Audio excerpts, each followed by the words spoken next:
This is Hidden Killers Week in Review. A look back at the most prolific stories of the week.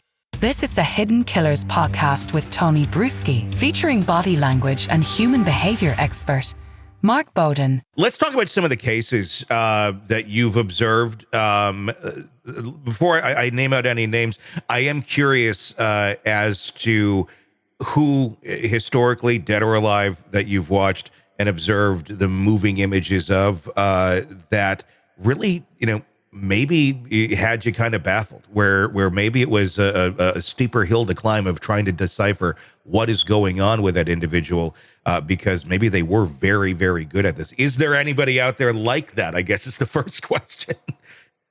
You know what? Nobody comes to mind in that. Nobody really comes to mind because ultimately, in many cases, we know the outcome. Mm-hmm. We know the outcome. And in cases where we're looking at, so for example, been looking at a situation just recently on a YouTube show that I'm part of, the Behavior Panel. Sebastian Rogers, a young child who's disappeared, and many people are looking at the parents. Mm-hmm. Certainly online, they're looking at the parents and going, well, they must be involved in some way. Well, why? Because it's a mystery. Mm-hmm. And so in a mystery, you need a target. You need something to stop the confusion of it. And statistically, it's a fair bet that parents might be involved statistically, but it's not 100%. So it means it's nowhere near 100% that parents will be involved.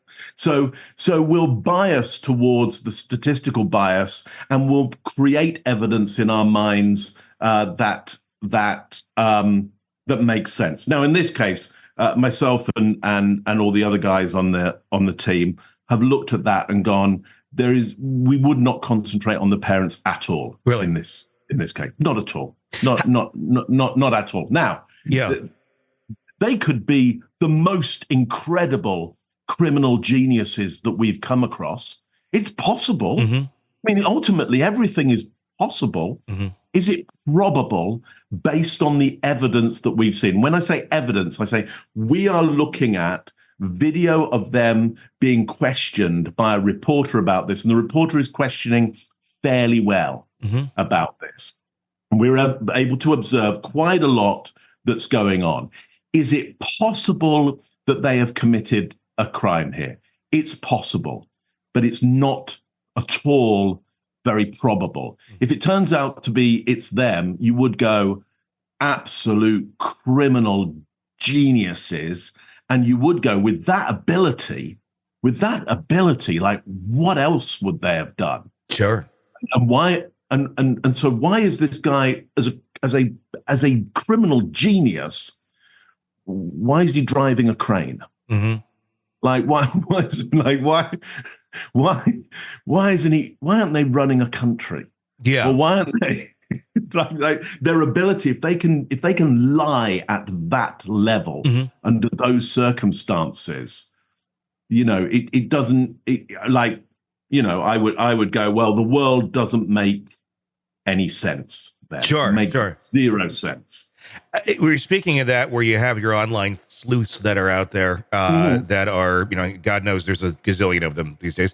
And some, they seem to kind of have some more accuracy to them, some not so much. How often do the online sleuth community get it wrong, where they're looking at behavior? They may not be an expert anywhere near your level or have much education in that, but they have their gut, and their gut's telling them this or that. How often do you see that and you go, no, you guys are completely wrong? Yeah, so look, the gut instinct is really important, because the gut instinct is designed to keep you alive today. Mm-hmm. It doesn't care about being accurate. Yeah, it cares about being careful for your benefit right now, accuracy tomorrow. So it will bias towards negatives. It will have a very, very strong bias based on past history that it's had. It will also forget the times that you got it wrong, where it wasn't fatal or critical. Okay, so you'll have a lot of people going, well, I think these people are guilty. Well, why? What's your evidence? Well, I just, I feel it. Like, it's clear. It's clear. It's like, clear how? Like, give me the moment. Like, but not just one moment. I need a cascade of moments. I need enough moments that I would go, it is so much more probable, not possible. It's so much more probable that this person is involved in a crime at this point. And people will go, well, I just feel like it's the case. Okay. And they'll go, and I usually get this stuff right. All right. Can I see your stats on that then? Yeah. Can I see? And I don't want to see how many times you got it right. I want to see how many times you got it right and you got it wrong. Because if you just go, I got it right 10 times. Great. Yeah. Do you remember the 70 that you got it wrong? Yeah.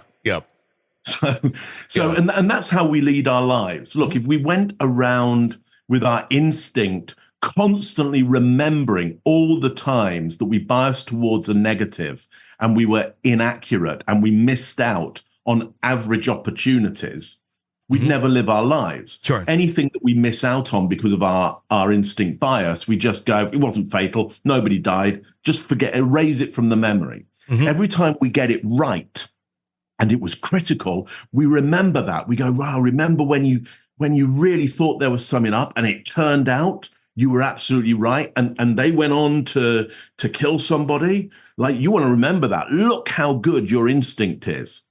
Well, it got it critically right once. Yeah.